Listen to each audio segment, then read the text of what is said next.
Hey everyone, Brad here. I'm going to go over the Luffy list that I took to the PPG Case event.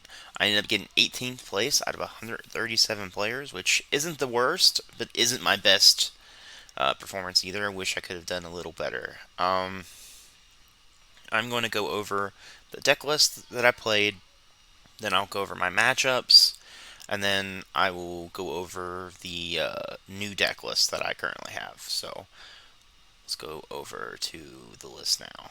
Okay, so here's the list that I played, and it's pretty straightforward. Like, you play the 4 Otama because it's a 2K counter, but also against Kid, it is your Otama plus Jet Pistol. 7 and 8 cost Kid are almost unbearable to deal with, so you're always going to want to have that Otama to put it down to 6K and then shoot it down with the Jet Pistol. So if you have a Jet Pistol in the Kid matchup, hold on to it. Don't waste it. That is also the reason why we run the Trafalgar Law. It is a extra set of Otama, basically. It's also just really good cost value. It's a 4 cost 5K with a 1 counter, which is fine. But again, it basically is there's an extra Otama.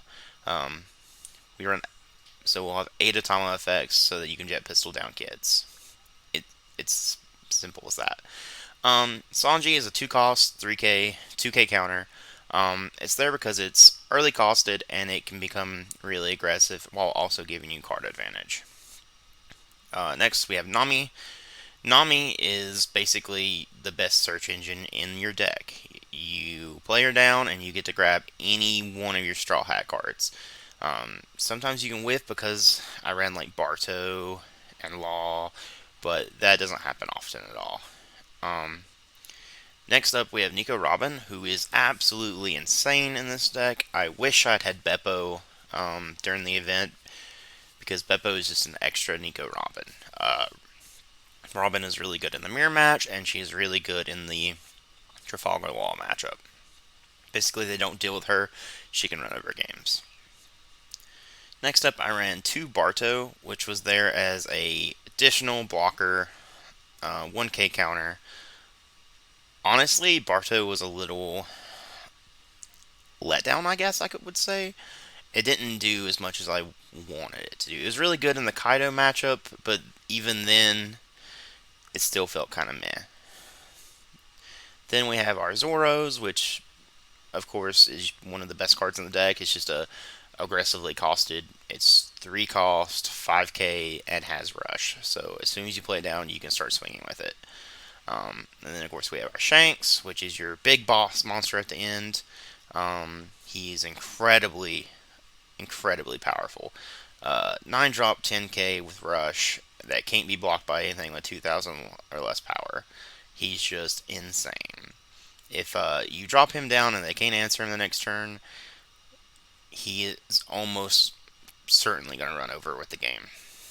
Then we have the Monkey D. Luffy promo from the tournament pack. He's a 3 drop 3K, but he's also a 2K counter. 2K counters are just incredible in this game. And, yeah. He also has Dawn times 2, your turn. He gets plus 2,000 power. So if you drop him on turn 3, when you have 3 Dawn, on the next turn, he'll be a 7K attacker. And sometimes that's just really good aggressive value. It's the same as like Sanji. Sanji becomes a 7K attacker. And then, of course, we already went over Law. It's basically another set of Otamas. Chopper's the best blocker in this deck. It's 1 drop, and it can be searched with Nami. We're on 2 Brooks as just to have extra 2K counters. Just really good. Sometimes you even play it so that you can just slide. You can have extra body on the board for the next turn, and then slide 2 under like a Luffy or something. Next up, we will actually go over the Luffy. The Luffy is a 5 drop 6K with rush. And then you can actually attach 2 Dawn under it to make it unblockable for the turn. So if you, like against Kid, if you don't have the Atama, Trafalgar Law plus Jet Pistol, you just play the Luffy, slide everything under the Luffy, and try to kill over the Magnet, because otherwise you're probably going to end up losing that game. Next we have Red Hawk. I play 3 Red Hawk over stuff like Radical Beam because it's still cheaply costed at 2 cost. but it's also really, really good against like the mirror match to get rid of choppers, Bartos, their Sanjis if they haven't put stuff underneath it. But it's really there because it's extremely good against Law. It's Law really relies on having the 5 bodies on board, so having a counter that can blow up their Bonnies, their Capone gangs, their killers, just really, really good. And then, of course, Jet Pistol. Um, it's just all around good. It blows up Luffy's if they don't attach anything under it, blows up Zoro's, just blows up almost everything. And then you can do cheeky stuff with Law and Otama, of course.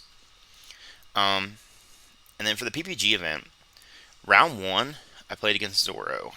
And I think Luffy just beats Zoro because Zoro is a more low to the ground deck, while Luffy is a more mid range deck. So you're able to answer more of their threats while also protecting your life. I also run a lot of 2K counters, so being able to protect my life is more sustainable. Round 2, I played against Eustace Kid.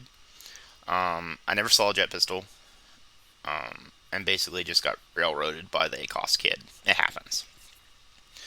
Round 3, I played against Kaido, and Kaido is one of those decks that is super good when it has everything, and my opponent had everything. He had 4 Blast Breaths, like 7 2K counters, turn 2 Unakashima Island, so he's able to just keep ramping, and had like 3 Queen blockers.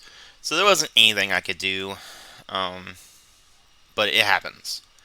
And I had him at 0 life, though. I was able to put enough pressure to get him at 0 life, just all those 2K counters and all the blast rests just made it to where you couldn't get past it.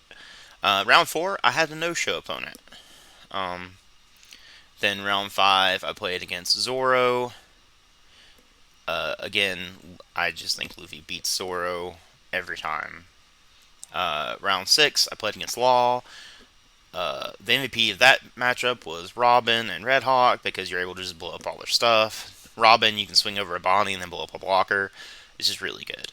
Round 7, I played against another Zoro, and I was just able to outpace them.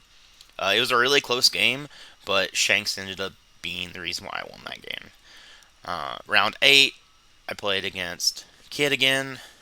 This time I had my jet pistols, and I was able to just become super aggressive and knock them out. Now we'll go over the new Luffy list.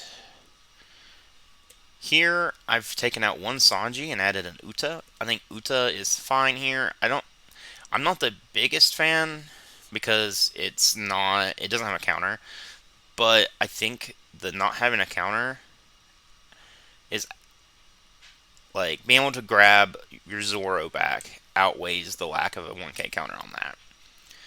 Then I cut 2 of the Barto blockers for Beppo because, like I said before, I just really, really wanted Beppo.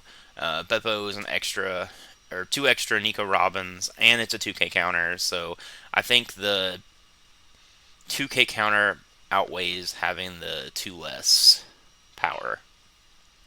Then I cut 1 Shanks for 1 Diablo Jembe. Diablo Jembe I can grab with Nami, of course.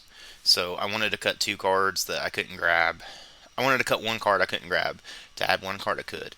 And then Diablo Jembe is one of those cards that it can be super good, especially late game when your opponent has a lot of blockers out and you just can't get through it. You draw that, you're able to play your Diablo Jembe, make an unblockable dude, and swing over for a game. And then those were the only changes I made to the deck. If you have any questions, comments, have any suggestions of what you would like to see in the deck, I will look them over. I will test them out. I always love when people tell me, like, hey, maybe try this. Hey, maybe try that. It helps me become a better player, and it helps me be able to streamline the deck. I want to make Luffy the best deck. So that is the goal. I really just don't want to go back to Law. Law is really good, but I just have so much fun with Luffy. Alright, and that is all for me. Thanks, and have a good one, guys.